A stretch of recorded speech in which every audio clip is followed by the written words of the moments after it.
escuchando las intervenciones, que la mayoría giró alrededor de temas ambientales, el agua en primer lugar,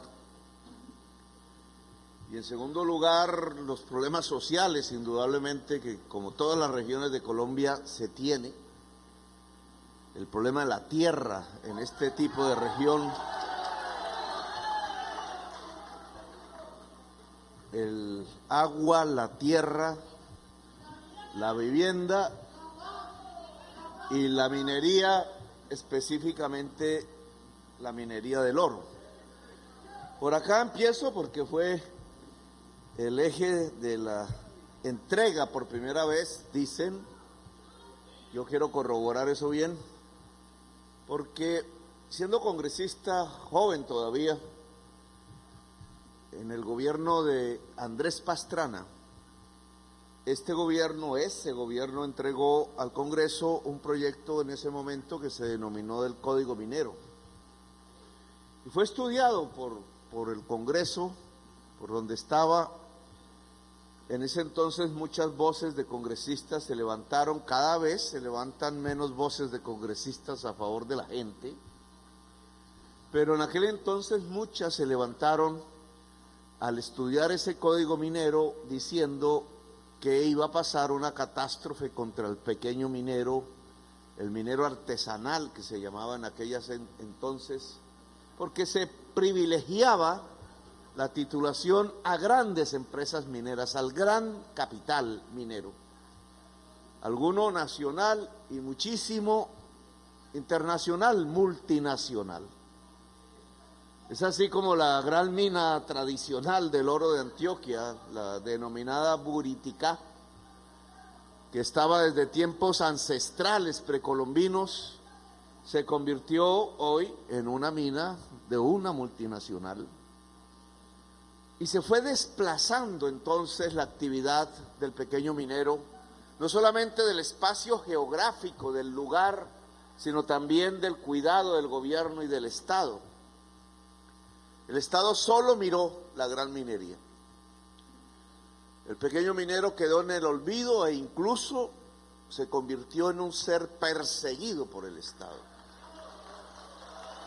Se confundió a partir de esa ley, porque fue aprobada como tal y es el actual Código Minero, se convirtió el pequeño minero en un criminal, así fue perseguido. Se le bautizó con el nombre de ilegal y poco a poco la ilegalidad misma fue tomando dominio sobre una actividad que fue incluso ancestral de antes de los españoles. Nosotros queremos transformar eso. El resultado hoy del Código Minero de Andrés Pastrana no es que nos hayamos vuelto ricos a través de la minería. La mina más grande del mundo casi, y de Colombia indudablemente, es la mina del Cerrejón, que es del carbón, una mina a cielo abierto, algunos de ustedes la conocerán.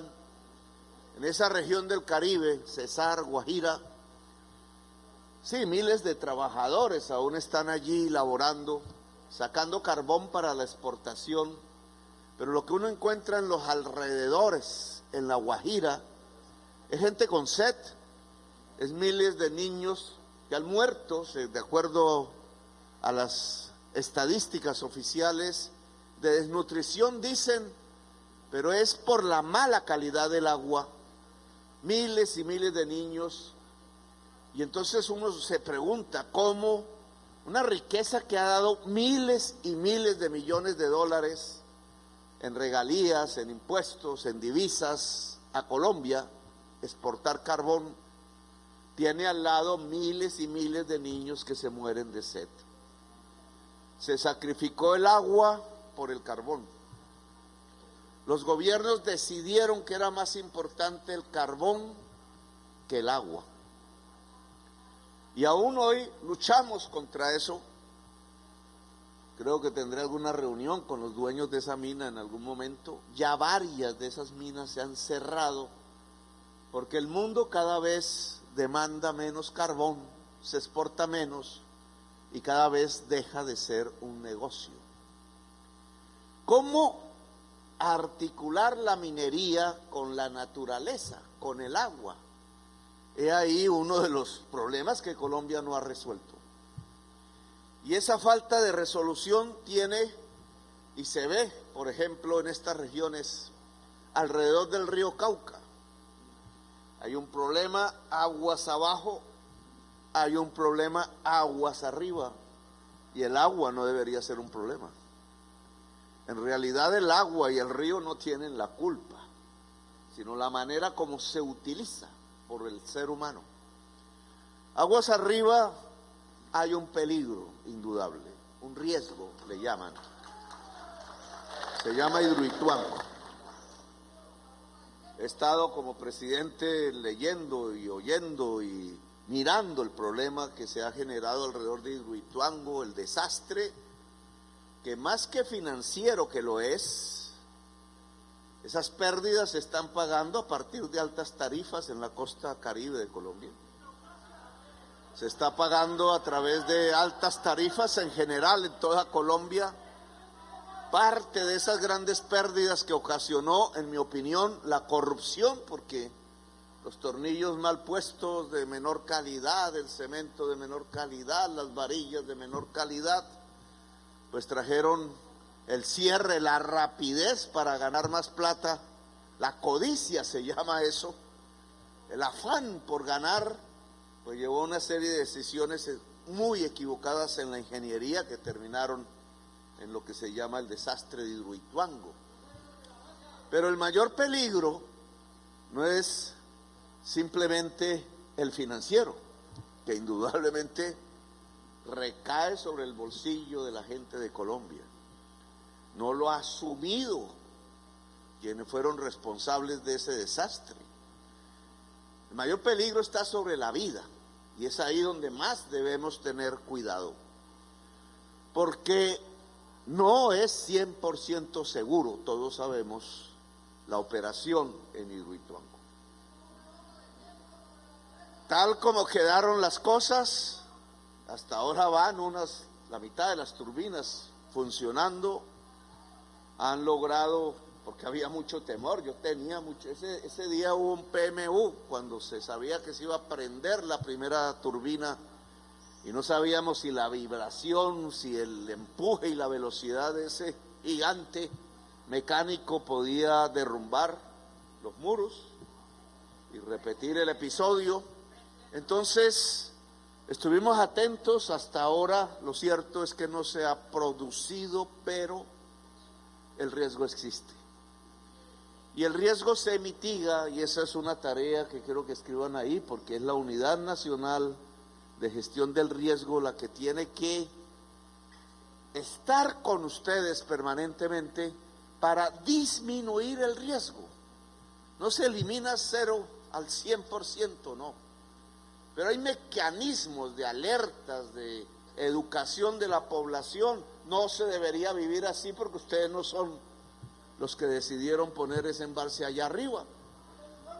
Pero allá arriba está, y por tanto lo que nosotros tenemos que hacer es estar listos para que cualquier episodio que pueda producirse, sobre todo de tipo sísmico, porque una falla, ¿cómo se llama eso?, tectónica o geológica, los ingenieros dividen eso, pasa por allí cerca, y eso es lo que produce el mayor riesgo. Alistarse, prepararse, educarse, tener los sistemas de alarmas, vivir en cierta forma sin dormirse ante el riesgo, sino prepararse como comunidades, es algo que una responsabilidad del gobierno nacional, también de Hidroituango, que debería financiar los programas que tienen que ver con la mitigación del riesgo. Aguas abajo llega hasta Magangué, quizá más allá, porque al pasar al río Magdalena también provoca una serie de consecuencias. La población tiene que vivir lo más que se pueda segura, y ese debe ser un objetivo del gobierno de Colombia, potencia mundial de la vida, del gobierno del cambio. aguas abajo también, además del problema que tenemos todos aquí, tenemos el tema de la destrucción del río, de la destrucción del agua, de la conversión del agua de ser fuente de la vida en quizás ser fuente de la muerte, que no es culpa del agua sino de su utilización. Allá está la Mojana, más abajo está Magangué y en la desembocadura en el río Magdalena. Sí hay mercurio, indudablemente. Sí hay un impacto en la destrucción de cauces que terminan en inundaciones gravísimas. Quizás las más graves de Colombia se producen aguas abajo de esta región. Inundaciones a las cuales nosotros, y ahora a pesar de este sol y este calor que hoy están aquí, pues según las predicciones del IDEAM, tendremos de nuevo, en unos meses hacia adelante, una exageración de aguas que inundarán de nuevo el territorio. Tenemos que entonces, como decía la canción del hombre caimán, que convivir con el agua, no estar contra el agua. Convivir con el agua es un arte, y quienes más saben son quienes más han vivido en la región. Es el pueblo, la historia, la sabiduría popular. No son tanto los ingenieros de Bogotá, que a veces no saben de la región ni de cómo se vive en la región. Convivir con el agua es fundamental ahora. No quisiera extenderme mucho sobre otras regiones y entrar en esto, pero hoy fíjense ustedes cómo es la paradoja de la vida. Nosotros venimos desde finales del año pasado, desde antes, anunciándole al país, porque hay formas de ir midiendo, exactamente porque se mide la temperatura del Océano Pacífico, y entonces se puede calcular que viene un periodo de sequía muy fuerte o viene un periodo de lluvias muy fuerte. A eso le dicen el niño y la niña. Depende de la temperatura del Océano Pacífico, es medible, pero con un fenómeno producido por el capitalismo mundial, la codicia le llamo yo, que es la crisis climática, esto se ha agravado. Y el problema es que cada vez se agrava más, hasta que deje de emitirse gases de efecto invernadero que provienen del petróleo y del carbón. Y no somos nosotros los que estamos emitiendo. Nosotros padecemos, fíjense ustedes, la inmensa injusticia social que hay hoy en la humanidad, porque eso se emite en China, se emite en Estados Unidos, se emite en la Europa.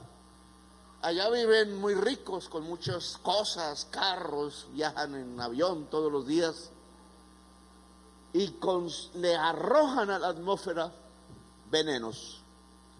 Esos venenos terminan aquí produciendo unos desastres que no son naturales, son culpa de ellos, pero nos toca pagarlos a nosotros. Y ahí la injusticia. Y el mundo todavía no se ha puesto de acuerdo en cómo corregir. Corregir significa apagar esas chimeneas que hay en el norte. Para eso se necesita una humanidad unida prácticamente, nosotros parte de ella. Pero fíjense en la paradoja de este momento mismo, en que estamos en sequía, sin agua, que el peligro mayor no es solo que no llueven en los días que debería estar lloviendo, abril aguas mil, decían nuestras abuelas, miren, sino en la temperatura que cada vez será más fuerte. Bogotá hoy no se diferencia mucho de Caucasia. Si uno va allá y tiene unos embalses que eran enormes, de agua que traían era de los llanos, de la parte del páramo que cae ya, mira ya hacia los llanos y que pertenece a la Orinoquía. Trasvasaron el agua para hacer grandes urbanizaciones, una ciudad ya de 8 y con la sabana de Bogotá 9 millones de habitantes, donde su propio río, el río Bogotá, y los ríos que hay por ahí, no dan para tanta gente. Por eso metieron el agua de la Orinoquía hacia Bogotá en el embalse Chingaza, y ese es el que se está secando. Bueno, todos se están secando. Y ahora, ¿cómo se resuelve si no llueve el que 8 o 9 millones de personas puedan tomar agua? Ya no digo bañarse, porque ya el alcalde dijo que cómo era. No voy a criticar ni a... Obviamente no hay que lavar los carros ni nada de eso, pero digamos, estamos ante un problema fundamental, porque 8 o 9 millones no se puede llevar el agua en carro tanque. ¿De dónde se lleva el agua que Bogotá consumiría si ya no tiene sus embalses? Se compra en las tiendas, etcétera, pero estamos ante un problema grave. Salimos de un problema para entrar en otro, pero indudablemente en el corazón de Colombia, precisamente, en donde más riqueza se produce, en donde la gente pues vive con cierta comodidad, alguna parte, la mayoría, también hay pobreza, donde se han hecho negocios enormes construyendo y construyendo edificios y casas, y diciendo que ese es el desarrollo, ocupar el territorio, incluso tapando el agua. ¿Quién se toma un vaso de agua del río Bogotá? Creo que ahí queda uno de una vez paralizado. Y entonces, ¿quién ensució el río Bogotá? ¿Por qué la inversión para limpiar el río Bogotá nunca se ha producido? En cambio, sí, la gran troncal de buses, etcétera. Entonces, negocio y negocio, pero lo que tiene que ver con sustentar la vida, nada. Lo que sustenta la vida es el aire, es el agua, es la comida. Y en el ser humano, la comida del cerebro, la educación. Temas... Esto que es simple, no estoy hablando aquí una gran teoría filosófica ni nada, lo sabemos todos. Entonces, ¿cómo vivimos? Pues tenemos que tener aire, tenemos que tener agua, tenemos que tener algo de salud, porque si nos picó el dengue, nos podemos morir. Y como seres humanos inteligentes también tenemos que tener un libro, una enseñanza, educación, salud, agua, alimentación. Tierra, porque la alimentación sale de la tierra y del agua. Tierra, agua, salud y educación. Cualquier godo, regodo de la política estaría de acuerdo con nosotros. Cualquier liberal, cualquier persona que no tenga ganas de hablar de política, dice, ¿qué necesitas antes de nada? Pues agua, alimentación, aire, salud y educación. Y si uno coge el presupuesto nacional, las inversiones públicas que ha hecho Colombia en los últimos 20 años o 10 años, ¿se dedica la plata a eso? Y a mí que me ha tocado ya mirar todos esos documentos, yo tengo que decirles, la plata de la salud se la roban. Se la roban. Es uno de los robos más grandes que hay en el país. La plata de la educación, cada vez hay menos plata para la educación, había hasta que llegó este gobierno. Escuelas caídas, no hicieron universidades públicas, entregaron la plata, fue a las universidades privadas, algunas muy buenas. La plata para el agua, fue la discusión de anoche, estuvimos hasta la 1 de la madrugada. La plata para el agua, ¿dónde está? Y nos hicieron las cuentas, ¿cuánto vale tener agua potable en toda Colombia? Y con sus sistemas de tratamiento ya del agua residual, que llaman PETAR, que aquí se ha puesto como uno de los grandes objetivos, ¿cuánto vale solucionarle a todos los pueblos y a las ciudades y al mundo rural de Colombia? En todas las regiones hay unas más afectadas que otras, que la gente pueda tener agua potable y que ese agua ya usada se pueda entregar limpia a la naturaleza. Y el resultado que dicen los técnicos del gobierno es que vale 100 billones de pesos. 100. billones, ¿no? Ahora ya decir millones no, ya no es nada. 100 billones. Hicimos varias preguntas. Una vez se me puso el gobernador de Antioquia muy bravo Estábamos comparando solamente cuánto valía tener agua en el Urabá y cuánto valía el túnel del Toyo, y por ahí se me pusieron muy bravos, pero quiso hacer las cuentas ya no de Urabá, sino de todo el país. 100 billones de pesos vale. ¿Cuánto se ha gastado Colombia en las carreteras en los últimos 20 años? ¿O cuánto planea gastarse en los próximos 30 años? Y da una cifra que es 100 billones, similar. Claro, uno se hace la pregunta, ¿qué debería ser primero? Pensamiento fácil dice, no, pues ambas cosas. Es decir, nos conseguimos 200 billones, 100 billones para el agua, 100 billones para las carreteras, pero ¿cómo se consiguen 200 billones? Los ricos no nos pagan los impuestos casi. Cada vez que se presenta una reforma tributaria para los ricos dicen que no, señor, que no más impuestos. El presidente Duque nos endeudó. Ese fue el papá de la deuda de Colombia. Nos endeudó, y este es un tema que quiero que se sepa también. El año pasado pagábamos 75 billones, o sea, casi todo lo que podría ser entregarle agua a los colombianos. Pero se le paga a los bancos internacionales, es la deuda de Colombia. Y este año tenemos que pagar 100. Es decir, 25 billones.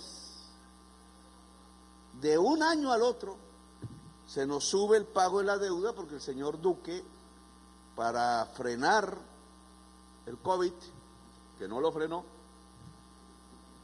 decidió endeudar el país.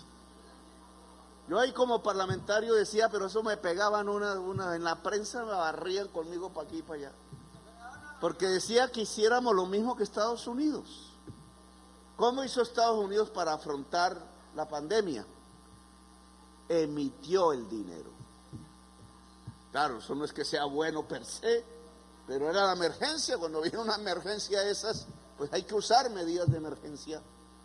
Y aquí, por ser, a eso le llaman fundamentalistas, una creencia económica regoda, que piensa que emitir un billete para gastos en la gente es un pecado mortal, pero en cambio sí los emiten por montones cuando se le entrega a los banqueros de Colombia.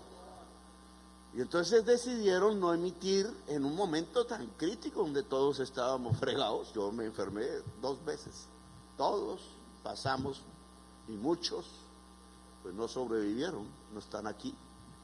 Todo ese dolor no se les ocurrió emitir, sino endeudar a toda Colombia.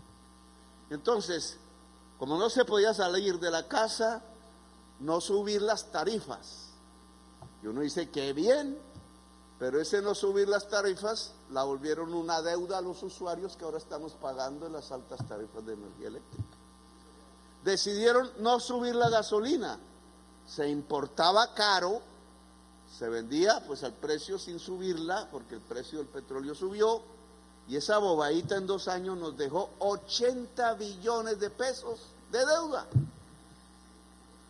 Casi lo que cuesta arreglar todo el problema de agua potable para subsidiarle en realidad, sobre todo a los dueños de camionetas de 4 puertas, la gasolina.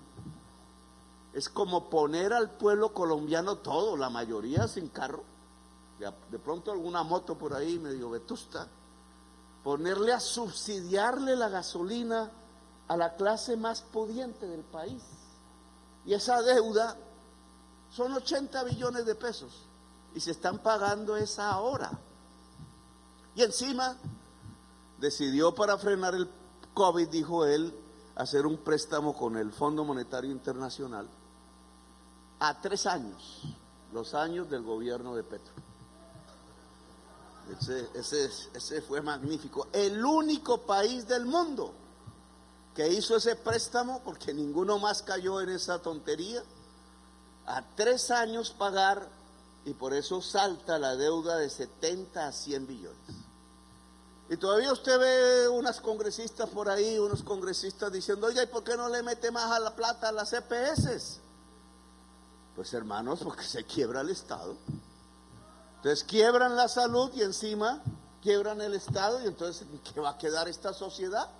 No es que sea muy bueno el Estado, pero si no hay nada, y entonces la policía, y entonces los sueldos de los jueces, y entonces los sueldos de los maestros y las maestras, y entonces las necesidades de la gente para estar enriqueciendo a unos dueños de EPS que ni siquiera viven en Colombia y que se han llevado billones y millones de erarios.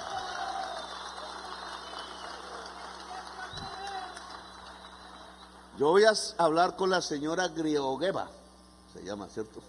Griogeva, que es la directora, presidente, no sé bien, del Fondo Monetario Internacional, para cambiar esa deuda de corto plazo por la misma deuda, porque hay que pagar, y nosotros pagamos, pero en el largo plazo, de tal manera que puede abrirse un espacio de financiación mayor que el que tenemos para el gasto social del pueblo colombiano. El ministro de Hacienda va a viajar ahora, que hay una reunión de todos los ministros de Hacienda. ¿En dónde es? En Estados Unidos, en Washington, y debe llevar este mensaje del presidente de Colombia, la señora Griogeva, que la quiero mucho, que un besito, y que vamos a hablar de cómo volvemos mejor el perfil de la deuda de Colombia, porque nos están ahogando y ahorcando. Entre los EPS y eso de los EPS pareciera un grupo guerrillero, y los EPS y la política del Congreso, que cree que el presupuesto se puede estirar y que consiste la actividad política en entregarle el dinero público a los ricos multibillonarios. Nos están ahorcando y no puede ser. Estos 100 billones de pesos que cuesta el agua y la PETAR, en donde estaría incluida incluso para Bogotá la PETAR del río Bogotá, para que no ensucie ni el río Bogotá, aguas abajo de Bogotá hacia Girardot, ni el río Magdalena, termina en Barranquilla. Todo lo que se hace en Bogotá, toda la suciedad de Bogotá termina en Barranquilla, pasa por medio país, a los ojos de todos, aquí cerca. 100 billones tiene que ver con los acueductos de los pueblos del Urabá, con los acueductos de los pueblos de Córdoba, de Sucre, como dijimos hace poco. Tiene que ver con lo que ustedes aquí han planteado la mayoría, con la PETAR de Caucasia, con que haya agua potable en Caucasia, y con que el agua que llega a Caucasia no termine inundando, sino que se pueda usar, ser medio de vida, sea Caucasia una potencia mundial de la vida, como queremos para toda Colombia. Los 100 billones que cuesta el agua, que la gente tenga agua, y que esa agua se devuelva limpia a la naturaleza, y que estas sequías entonces no nos traten de esta manera, tienen que ponerse en un mecanismo que se llama vigencias futuras. Y es el mensaje que he dado a mi gobierno: buscar la manera para que las inversiones públicas de aquí a 30 años que están comprometidas con carreteras concesionadas, que son negocios de la banca, que se pagan a partir del peaje y a partir de lo que entrega el Estado, se dan espacio para que la prioridad de la inversión en Colombia en los próximos 30 años, dada la crisis climática que ya todos estamos viendo que es de verdad y que cada vez va a ser peor, se da esa prioridad a las inversiones en agua y la limpieza del agua en Colombia. Y esa es una decisión a nivel nacional que quiero que ojalá podamos entenderla. Nosotros no vamos a vivir en una carretera doble calzada si no hay agua. Así de simple. Son necesarias indudablemente, como muchas otras cosas.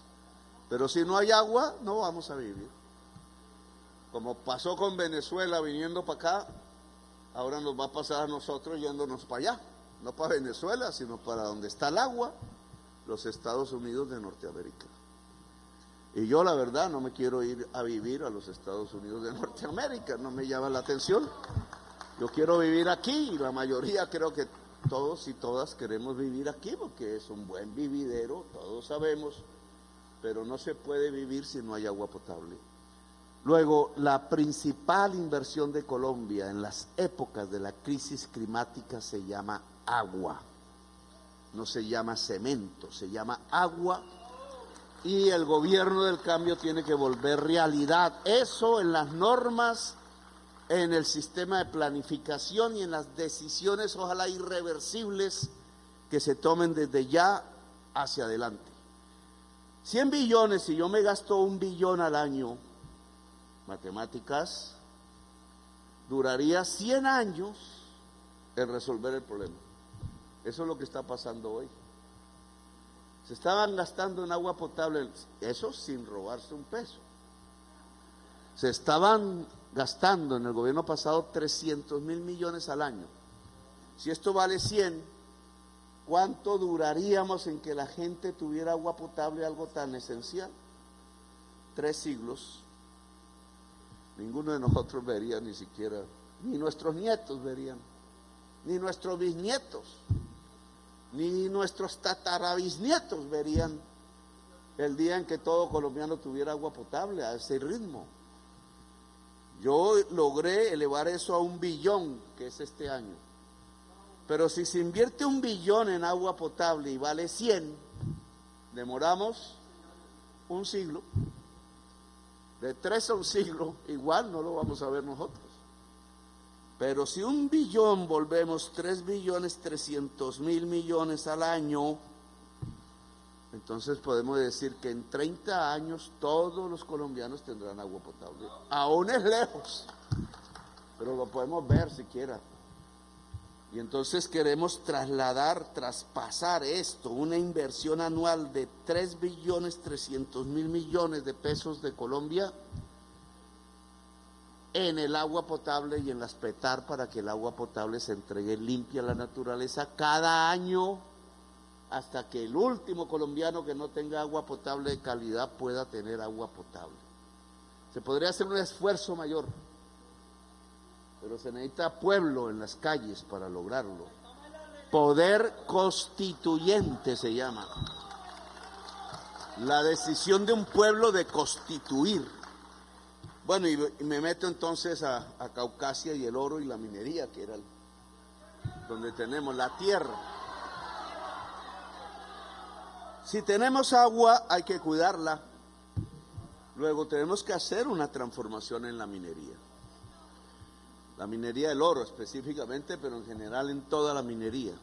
Aquí vinimos, yo hablé, no sé, fue en Caucasia, precisamente en aquella época, hace 1 año, y propuse, lo habíamos propuesto en la campaña electoral, no estamos diciendo algo que nos inventamos, que queríamos transformar todo el código minero de un apoyo a la gran minería en un apoyo a la pequeña minería y la minería ancestral de Colombia.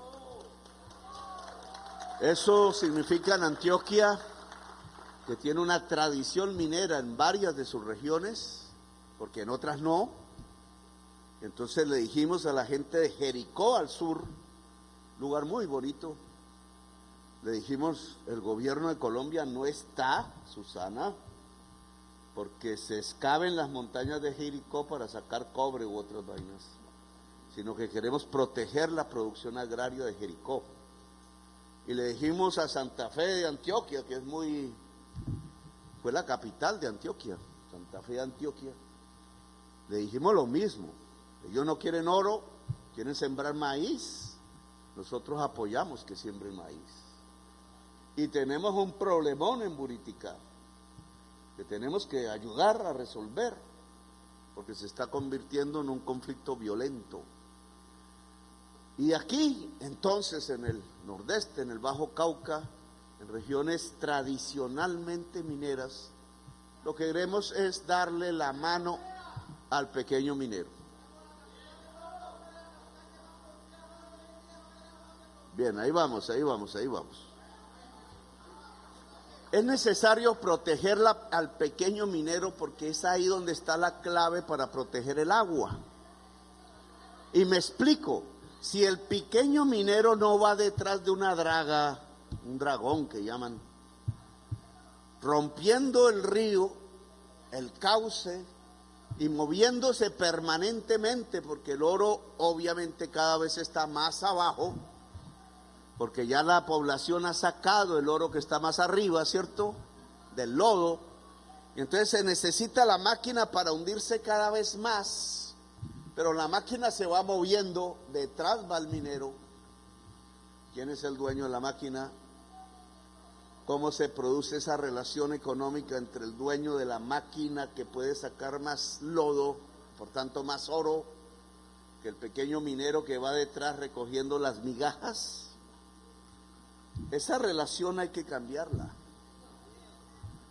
Y esa relación tiene que ver con que el pequeño minero puede quedarse en un sitio y el Estado le diga: sí, te reconozco que te quedas en ese sitio y puedes tranquilamente ahí quedarte 40 años. Eso se llama el título. Es lo que acabamos de entregar. El título, o sea, te da el derecho de quedarte ahí 40 años, 30 años, por lo que esté el título. Y si te vas a quedar ahí 30 años, 20 años, 40 años, incluso heredarle a quienes pues aprenden también del trabajo, del oficio, entonces se puede con el Estado empezar a hacer unas tecnologías que no dañen el agua. Es ahí donde podemos concretar el que podamos convivir entre minería y agua y naturaleza. Pero para eso tiene que haber una estabilidad del minero, no una inestabilidad. Tiene que haber una seguridad para el pequeño minero, no una inseguridad permanente. Tiene que ser un Estado que le da la mano al minero y no que llega con un fusil a sacarlo a la fuerza del lugar. No, es un pacto diferente. Quizás no, yo no soy experto y nunca he sacado un gramo de oro, ni tampoco fuera de la cadenita que me regalaron, tampoco lo he tenido, ni lo tendré. No, yo soy hijo más de gente del campo, de campesinos, pero estoy absolutamente convencido que este pacto, y qué bien que en Caucasia podamos hablarlo, este pacto entre la pequeña minería y el Estado, el gobierno, debe darnos las opciones, y en esto tenemos que trabajar muy rápido, en que la vida de la familia del pequeño minero viva tranquila y segura, y que el gobierno pueda transformar las tecnologías con las cooperativas, con las asociaciones mineras en los territorios, de tal manera que el río Cauca ya no se vuelva un río de la muerte, sino un río de la vida, como siempre ha sido. 156 mineros, familias mineras, hoy tienen un título y es la primera vez. Nos llovió rayos y centellas porque los gobiernos anteriores habían delegado en los gobiernos departamentales de Antioquia la titulación minera. En la verdad, yo creo que el resultado no fue bueno. Antioquia se llenó de violencia, muchas regiones, y de muertos y de problemas. Ahora hemos recogido nuestro derecho como gobierno nacional que está en la Constitución, y este es el efecto: entregarle a pequeños mineros títulos. Y ojalá no sean 156, ojalá sean 1000, 4000, 10.000, 15.000. Ojalá no sea solo Antioquia, sino Nariño y el Chocó y otras regiones del país, Cauca. Ojalá la minería del oro sea absolutamente legal en manos del pequeño minero. Para eso hay que poner la comercializadora de oro que tiene el Estado por ahí a que compre el oro a precio justo. Y entonces exporte, bueno, lo que se quiera hacer con el oro y le dé dividendos a la región como municipio o al departamento o a la nación, como dicen las normas, y que pueda generar el oro no en un empobrecimiento de la tierra y de la gente y del agua y un derrame de sangre, sino que el oro pueda ser la base real de la construcción de una prosperidad, donde entonces a Caucasia pueda llegar la construcción del malecón y de un hospital de calidad y de la universidad para los niños y las niñas. Yo quiero, y anota ahí, Sandra, porque yo conozco esta región, nací más al norte, y no es diferente, es la misma región, somos los mismos. Entonces, más al norte se desataron muchas luchas campesinas por la tierra. Cultivar la tierra, yo pienso que es un derecho, la Constitución lo establece. Alguien decía, la tierra es para quien la trabaja, hace tiempos. Y Colombia sería mejor si la tierra fértil fuera trabajada. Si produjera el maíz, si produjera la yuca, si produjera el arroz allá donde haya el agua, etcétera. Este gobierno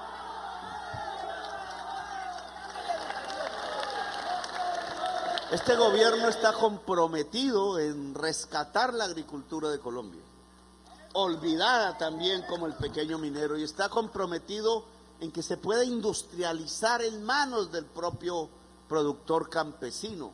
Está comprometido con una reforma agraria. Yo le voy a pedir al alcalde, como autoridad, ¿dónde está el alcalde aquí? Joan, no es John, sino Joan. Joan Montes. Montes es un apellido por allá de Sucre, de Ciénaga de Oro, ¿no? Bueno, Joan, sí. Ah, bueno, yo lo sabía. Pero usted viene a ser como primo mío. Usted es familia de Aníbal Palacio, hace tiempo no lo veo. Entonces, alcalde, usted aquí como primera autoridad le solicito, háblese con los señores dueños de tierras, haciendas, latifundistas.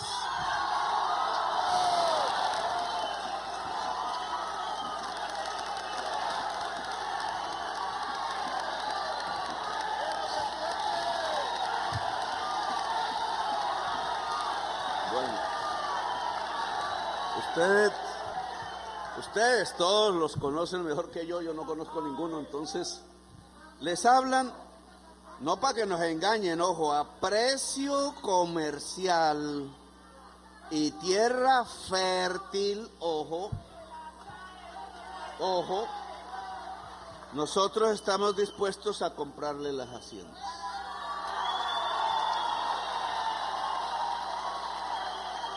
Usted díganos, y ustedes, la coordinadora campesina que se pueda construir en Caucasia, una reunión de juntas de acción comunal campesinas, de veredas campesinas. Díganos dónde hay, porque se las venían robando, ojo, dónde hay predios de la SAE, sea urbanos. Si hay un predio urbano o cerca a la ciudad, le pediría que organice a las familias que se han tomado los terrenos para vivienda en una asociación de vivienda, que integren una asociación de vivienda, y el gobierno nacional va a ayudarles por autoconstrucción, o sea, trabajando, a construir las viviendas en un barrio que pueda ser legal. Y queremos que la coordinadora campesina del Caucasia, ustedes organícenla, de los demás municipios de la región, porque esto no es solo para Caucasia, indique hablando con los dueños como amigos, no es violencia, aquí no vamos a quitarle la finca a nadie, pero sí a negociarla a precio justo y que sirva para producir Los que quieran vender sus haciendas, porque ya los hijos quieren es vivir en Miami y ya no quieren ordeñar una vaca ni nada de eso.